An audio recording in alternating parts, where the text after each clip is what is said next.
What's going on, everybody? Simple back at it like I'm checking my height. Today we're checking out why doesn't the U.S. know about its Dutch origins. If you guys enjoyed this, make sure you head on over to Geography Geeks channel. Scout around over there, check some stuff out. Let me know what you guys want to see up on this channel. Definitely make sure you guys go show your support over there as well. If you want to get your requests up here, Google Forms down in the description below. Yeah, let's go. A couple months ago, I made a video on why I thought the Dutch had an underestimated impact on American history, and the defining characteristics and values of the country today.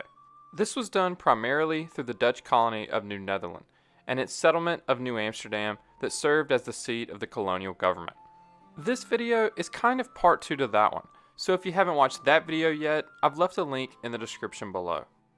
Most Americans know little more about their Dutch past, other than that the Dutch once occupied Manhattan, and the legend that Peter Minuit bought Manhattan from the natives for $24 worth of household goods or seashells. And I honestly didn't even know that until recently. So, I guess not all the places, schools are taught the same history. Maybe I just didn't catch it. It's such a small piece of the history that they teach us, unfortunately. I feel like that definitely needs to be changed, though. But even that story has its issues. The details surrounding the story suggest inaccuracies, questionable sources, and at a minimum, a misunderstanding between the parties involved. So that's the theme of this video. Why is the U.S. left with this one story, and a sketchy one at that? Why doesn't the United States know about its own Dutch origins? But before I get too far into it, first, I want to share a little part of my life outside of YouTube. One of my hobbies before YouTube was creating decorative maps of my favorite places. So back in the summer of 2018, I started an online map shop called Zach's Map Shop. Like my videos, they can be a bit random. A large portion of the maps are American national parks, but I'm slowly widening the range of maps available. I also sell historical prints now, not just my original designs. Most of my products are maps printed on high quality poster paper, but I also sell other items such as stickers, notebooks, and coffee cups. With Christmas just months away, if you're looking for something unique for a family member or friend, or you're like me and just like to decorate your own home with maps, come check out my shop. Yeah, huge shout out right there. If you guys are into maps, make sure you guys go check out a shop for sure. I deeply appreciate any purchases, as it helps support me and this channel. You can check me out on Etsy or at my website at zacksmapshop.com. Now back to this video's topic. The United States isn't ignorant of its Dutch past because it chose to be, but its main former colonizer, the British, probably were. The United States just inherited the ignorance. The Netherlands and Britain had a long-lasting rivalry over dominance of global trade. 4 wars occurred between England and later Great Britain in the 17th and 18th centuries, with the last coinciding with the American Revolution. In 1664, New Netherland and its seat of government, New Amsterdam, was taken from the Dutch by the English. And though the Dutch are generally considered to have won the war that immediately followed, the Second Anglo-Dutch War, the Dutch didn't push for New Amsterdam's return. They were satisfied with keeping what was thought to be a more valuable and formerly British colony, the newly seized Suriname. New Netherland and its seat of government, New Amsterdam, were changed to the province of New York and New York City by the British, and it would stay in their hands for over a century. The region's history was essentially reset. An excerpt from a journal belonging to an 18th century Virginia gentleman named William Byrd II, I believe displays this English attitude and bias against the Dutch. He wrote this in 1728, as he and a party of surveyors drew the border between the colonies of Virginia and North Carolina. Another limb lopped off from Virginia was New York, which the Dutch seized very unfairly, on pretense of having purchased it from Captain Hudson, the first discoverer. Nor was their way of taking possession of it a whit more justifiable than their pretended title. Their West India Company tampered with some worthy English skippers, who had contracted with a swarm of English dissenters to transport them to Hudson River, by no means to land them there, but to carry them some leagues more northerly. This Dutch finesse took exactly, and gave the company time soon after to seize Hudson River for themselves. But Sir Samuel Argall, then governor of Virginia, understanding how the king's subjects had been abused by these Republicans, marched thither with a good force, and obliged them to renounce all pretensions to that country. The worst of it was, the knight depended on their parole to ship themselves for Brazil, but took no measures to make this slippery people as good as their word. No sooner was the good governor retired, but the honest Dutch began to build forts and strengthen themselves in their ill-gotten possessions. Nor Okay. did any of the king's liege people take the trouble to drive these intruders thence. The Civil War in England and the confusions it brought forth allowed no leisure for such distant considerations, though it is strange that the Protector, who neglected no occasion to mortify the Dutch, did not afterwards call them to account for this breach of faith. However, after the Restoration, the king sent a squadron of his ships of war under the command of Sir Robert Carr, and reduced that province to his obedience. Some time after, his Majesty was pleased to grant that country to his Royal Highness, the Duke of York, by letters patent dated March the 12th, 1664. But to show the modesty of the Dutch to the life, though they had no shadow of right to New York, yet they demanded Suriname, a more valuable country, as an equivalent for it, and our able ministers at the time had the generosity to give it them.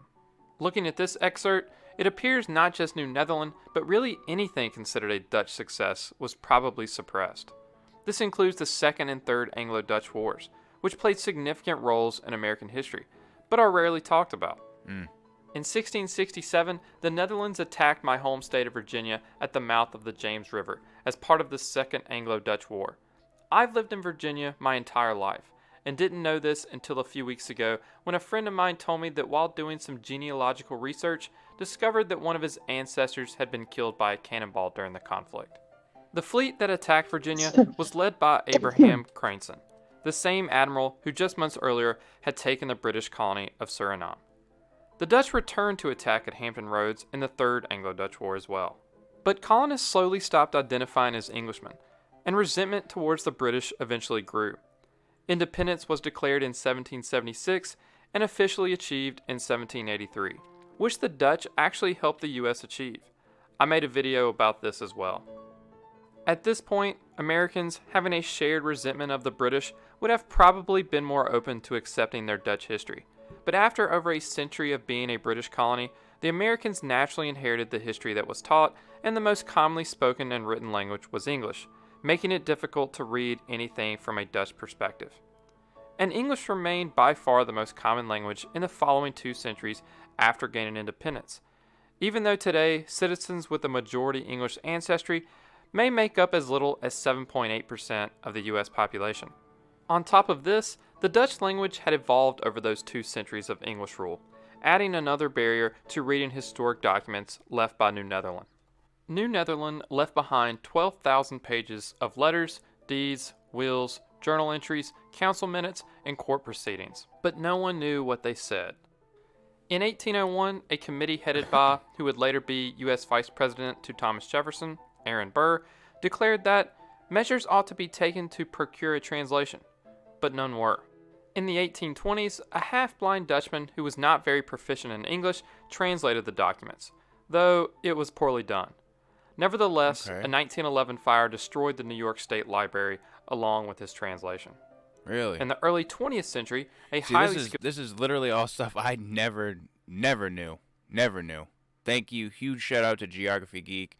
I'm so interested in history and things but I guess when you never think about like where to look or what to look for, you never find what you want to find, right? Definitely glad to find this channel though. This is really cool. Translator undertook the task, but after 2 years of dedication, his translation also burned up in the same fire, after which he abandoned the task. Finally, in 1974, a man named Charles Gehring began translating the documents. Later, a woman named Yanni Venema joined him, and together have translated over 7,000 of the 12,000 original documents, revealing the lives of New Netherlands inhabitants and the impact they had on what would become New York and the United States. On a side note, I think this highlights how difficult it can be to be unbiased when you are limited to sources in one language, and it's something I struggle with on this channel. Essays, journals, and books have been written in the last few decades based on these translations. Several of my videos, including this one, took a lot of information from Russell Shorto's The Island at the Center of the World, which I highly recommend. But this is still relatively new information, so it hasn't quite made it into many states' school curriculum. Take a look at my home state of Virginia. This is from a high school class called U.S. History to 1865. Only the English colonies are mentioned, leaving an entire That sounds- geographic. That does sound very, very familiar. Major European countries were in competition to extend their power to North America and claim the land as its own. Familiar. Economic, find gold, natural resources, or trade. Yeah. Religion, spread Christianity. Yeah. Competitions for empire and believe in superiority of its own culture. I think. I don't specifically remember being taught it was that. It was more for freedom from oppression, I guess. Because of religion, it was like religious oppression or something like that. I can't remember exactly, but it was a little bit different. I mean, then. Oh, sorry, my neck hurts so bad I can't remember what I was gonna say. This all definitely does seem a little bit familiar, though, for sure. Absolutely. Gap, as if New York didn't exist. And only the Spanish, French, and English are mentioned as exploring North America. Yes, that is very true. The Dutch are mentioned once in the Virginia U.S. history class, but it just vaguely states that Dutch-speaking immigrants came to the area. Above that, it falsely states that the Puritans were seeking freedom from religious persecution in Europe. Yep, and see, I'm from New England, so it would make sense that New England is taught that persecution, it wasn't oppression, I'm sorry, I apologize. Though they already had religious freedom in the Netherlands before coming to the colonies. It then goes on to state that the middle colonies were home to multiple religious groups who generally believed in religious tolerance. Now, the Quakers are someone that they do talk about a little bit. I do remember them talking about Quakers. Including Quakers in Pennsylvania, Huguenots, and Jews in New York. Yes, there were Jews that came to New York, but only because of New Amsterdam and the tolerance that came with being a Dutch colony, though Peter Stuyvesant wasn't a fan.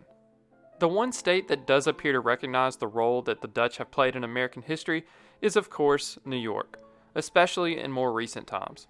In 1915, New York City adopted a flag influenced by the flag of the Dutch Republic and used in New Amsterdam. The seal at its center has an image of a windmill. 3 windmills had been built in New Amsterdam. There is also a beaver, the trade of which was one of the main reasons for the Dutch colonization of the region. In 1977, New York City changed the year on its seal from 1664, the year the English took New Amsterdam, to 1625, the year that New Amsterdam was designated the seat of government for New Netherland. New York State has a 7th grade class called New York U.S. History that emphasizes the influence the Dutch had on New York and the United States as a whole. And maybe just like culture always has in the U.S., this will eventually spread outward from New York across the entire United States. If you enjoyed this video, please hit the like button and subscribe for more geography videos. Absolutely. Thank you for watching. You know we're already subbed up. You guys know we're already subbed up. Definitely make sure you go over to his channel. Show some love over there. Let him know Simple sent you. Definitely make sure you guys check out his catalog, like I said in the beginning of the video. Let me know where you guys want to go from here. Check out the Google form down in the description below. If you enjoyed this reaction, hit me with a thumbs up. If not, it's all love. I appreciate you guys for stopping by. Anyway, make sure you smash the crap out of the thumbs down button. I apologize for having the lack of energy. My neck is absolutely killing me. If you guys saw my community post from yesterday, it kind of explains everything in there. Make sure you guys check out the other 2 videos, and I'll catch you on the next one.